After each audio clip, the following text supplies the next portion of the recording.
اسی طرح میاں صاحب نیٹو کے اندر بھی جب کوئی کنٹری نیٹو کا ممبر کوئی ایگریمنٹ کرتا ہے نیٹو سے باہر تو وہ نیٹو کا جو پروویژنز ہیں اس کو سامنے رکھ کے کرتا ہے. اب یہ سوال اٹھا ہے میں ایجپٹ کی طرف آتا ہوں لیکن پہلے ہم ٹرکی کو دوبارہ لے آئیں انڈر چونکہ ٹرکی نیٹو کا ممبر بھی ہے. ہاں ٹرکی نیٹو کا ممبر. اب یہ بھی ایک بات ہوگی کہ آیا کسی اسٹیج کے اوپر نیٹو اور میکا ایگریمنٹ کے جو ممبرز ہیں ان کا کلیش تو نہیں ہوگا؟ دیکھو امپورٹنٹ چیز یہ بڑا امپورٹنٹ سوال. ہم فیوچر کی بات کر رہے ہیں تو لہٰذا جب ٹرکی نے جوائن کیا اس کو تو انہوں نے ان چیزوں کو ایڈریس کیا ہوگا, رکھا ہوگا. نمبر 1. نمبر 2 ایک اور چیز ہم شیئر کر لیں if you allow me. NATO اس وقت ویکسٹ پوزیشن پہ آ چکا ہوا ہے. NATO is on the verge of being disintegrated, liquidated, you know جسے کہتے ہیں. امریکنس پیچھے ہٹ گئے ہیں, وہ تو بالکل پیچھے ہو گئے, ہٹ گئے ہیں. وہ ابھی انہوں نے ایگزٹ نہیں کیا, چھوڑا نہیں ہے, لیکن پیچھے ہٹ گئے ہیں. اور وہ جو 80 سال سے امریکہ نیٹو کو فنانس کر رہا تھا وہ بھی بند ہو گیا ہے. اور نیٹو کے جو باقی ممبر ہیں یورپ کے میاں صاحب وہ بھی ایک نئی حکمت عملی آج کل وضع کر رہے ہیں. اس لیے وہاں پر just for information of audience وہ جو برطانیہ اور فرانس کا نیوکلیئر ڈیٹرنس ہے اس کی ایکسس شاید ہوگی باقی ممبرس کو بھی, باقی ممبرس کو بھی. اچھا, ایک نیا کانسیپٹ ڈیولپ ہوا ہے وہ فرانس کے کانٹیکٹ میں کہ فرانس کا ایڈوانسڈ نیوکلیئر ڈیٹرنس کا, چونکہ فرانس کی یہ پوزیشن ہے کہ وہ کسی سے شیئر نہیں کرے گا. اب وہ شیئر تو نہیں کر سکتا, ان کی نیشنل پالیسی ہے, لیکن اس کے باوجود اگر اس کو تحفظ دینا ہے باقیوں کو تو وہ کیسے دے گا؟ اس اسٹریٹجی کو انہوں نے نام دیا ہے ایڈوانسڈ ڈیٹرنس. وہ کیا ہوگا ذرا تھوڑی سی لمبی گفتگو ہے, آج ہم نہیں کرتے. کسی دن مثال کے طور پہ کوئی اور ملک ہے, اسپین ہے مثلا, کسی دن ہم لے آئیں گے. اس کا مقصد میں عرض کر دیتا ہوں شاید اس کا ریلیونس ابھی نہیں ہے, میکا ایگریمنٹ سے بھی ہو جائے. 2 چیزیں ہیں اس میں. ایک تو وہ یہ کہتے ہیں کہ یہ ممکن ہے کہ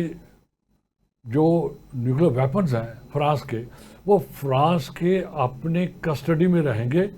لیکن they may be based in Germany,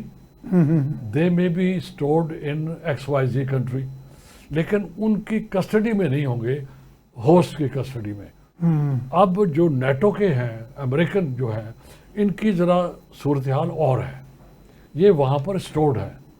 اب وہ اسٹور سے کم ہوگا کہ وہ فرانس کے اپنے ایئر فورس یا میزائل پاور یا کچھ اور ان کے پاس ہوں گے, but they might be available at the short notice, یا وہ وہاں پر جا کے بیس ہو جائے گی. اس قسم کی ڈسکشن چل رہی ہے آج کل وہاں پر. اور یہ بھی بات ہو رہی ہے کہ برطانیہ اور فرانس مل کے باقی یورپ کو نیوکلیئر امبریلا دیں, نیوکلیئر امبریلا, کیونکہ اس ہمارے میکا ایگریمنٹ کے کانٹیکسٹ میں بھی کچھ تصور آ رہا ہے کہ نیوکلیئر امبریلا ہوگی, بات ہو رہی تھی یا نہیں ہو رہی تھی. اچھا, اس کا بھی جواب ہم دیتے ہیں. Going back to this one, اب یہ بنیاد رکھی گئی ہے, ایجپٹ بھی آ جائے گا اور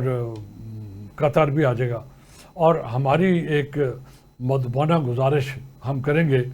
ایران سے بھی کہ وہ بھی کنسیڈر کریں پازیٹیولی اپنے آپ کو اس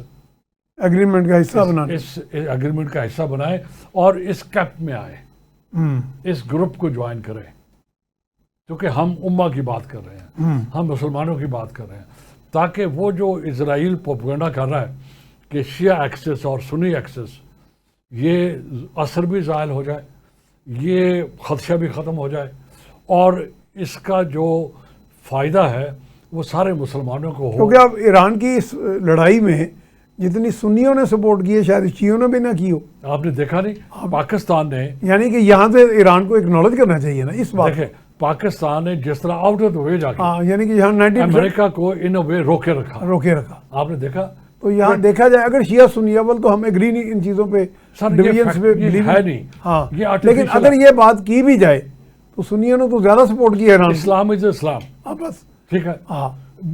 جو سر جو فرقے ہیں نا، اصل تو یہ چیز ہے سر اسلام ہے تو اسلام سر جو فرقے ہیں وہ جوڈیزم کے اندر بھی ہیں، ہاں ڈزنز ہیں، ایک نہیں ہاں ہے، ڈزنز ہیں، کرسچن میں بھی گئی ہے کرسچن کے اندر تو بہت زیادہ ہے، ہاں بہت زیادہ ہے، ایونجلسٹ ہیں اور اس کوپس طرح ہیں پتہ نہیں کیا ہندوازم کے کیا اندر بھی ہیں ہے، ہاں تو لہذا اس پہ نہ جائیں، یہ اسکول آف تھاٹس ہوتے ہیں بیسیکلی، اور ایسا ہمارے یہاں نا جو سیکٹیرینزم کا نام بن گیا ہے نا، یہ ایک برا نام ہے، ہاں برا یہ نام اسکول آف تھاٹ تھے، ٹھیک ہے وہ اسکول آف تھاٹ کے جو فالوورز ہوتے ہیں وہ پھر تھوڑے سے کنسولیڈیٹ ہو گئے، اور coming back to this one, تو یہ ایران سے ہم سب لوگ مل کے یہ کیا کہتے ہیں درخواست کریں گے کہ وہ آئیں اور جوائن کریں، تاکہ یہ ایک بہت ہی کیا کہتے ہیں مؤثر ایک کہ بڑا بھی ہو اور توانا بھی ہو، توانا ہو دونوں ہو، میں نے توانا کئی لفظ مؤثر بول دیا لیکن توانا بہتر لفظ ہے توانا ہو، ہاں ہے نا، اور پھر جو کچھ ایران کو فیس کرنا پڑا ہے، وہ نہ کرنا پڑے جو پیلسٹینین کو فیس کرنا پڑا ہے، جو کشمیریوں کو فیس کرنا پڑا ہے، جو سیکنڈ ورلڈ وار کے بعد مسلمانوں کو فیس کرنا پڑا ہے، جو آٹومن کی امپائر کے ڈیزالو ہونے کے بعد فیس کرنا پڑا ہے، یہ سب دس از ویری امپورٹنٹ۔ اب اگر آپ کو یاد ہے 1920 کے بعد جب آٹومن اور السعودس کے درمیان میں ڈفرینسز تھے نا، ہاں بالکل تھے اگر وہ ریکنسائل ہو سکتے ہیں ہاں تو کیوں نہیں عربس اور ایران کے ایرانیانز، اندر، ہم اسلام کی بات نہیں کر رہے، ہاں ہم عربس اور پرشین کی بات کر رہے ہیں۔ اب یہ جو ایران ہے it is not that Persian, یہ بھی آپ ذہن میں رکھیں صاحب، اٹ ہیز ٹرانسفارمڈ ناؤ نہیں آپ تھوڑا سا ہاں نہیں آپ اس کو ذرا فوکس کریں، ہاں that was Arab and Persian, ہاں اب یہ ایران اپنے آپ کو پرشین نہیں کہتا، نہیں کہتا یہ ایران کہتا ہے، دے آر ایرانینس، تو لہٰذا وہ گون از گون، تو اب وہ تو کہتے ہیں Islamic Republic of Iran. Exactly, اب لہٰذا اب آپ ایسے کریں کہ we all are good human beings, we all are good Muslims, we all have a common future, We must all join have hands a common history, on one platform. common history. Now is the time to get together تاکہ آپ future کے لیے، انسانیت کے لیے ایک وہ کام کر سکیں جو اسلام کہتا ہے اور آپ کے قرآن میں لکھا ہوا ہے، لکھا ہوا ہے کہ اللہ کی رسی کو مضبوطی سے تھام لو۔ نمبر 1، نمبر 2 کہ آپ نے لیڈ کرنا ہے ہیومینٹی کو، اس لیے جو اسلام ہے وہ پوری ہیومینٹی کے لیے آیا ہے، تو why are we bent on اور کسی اور کے انسٹیگیشن کے اوپر یا کہنے کے اوپر یا سوچ کے اوپر یہ ہم سمجھیں کہ نہیں یہ شیعہ اسلام ہے، یہ سنی اسلام ہے، یہ نان سنی اسلام ہے، نو اٹس اسلام،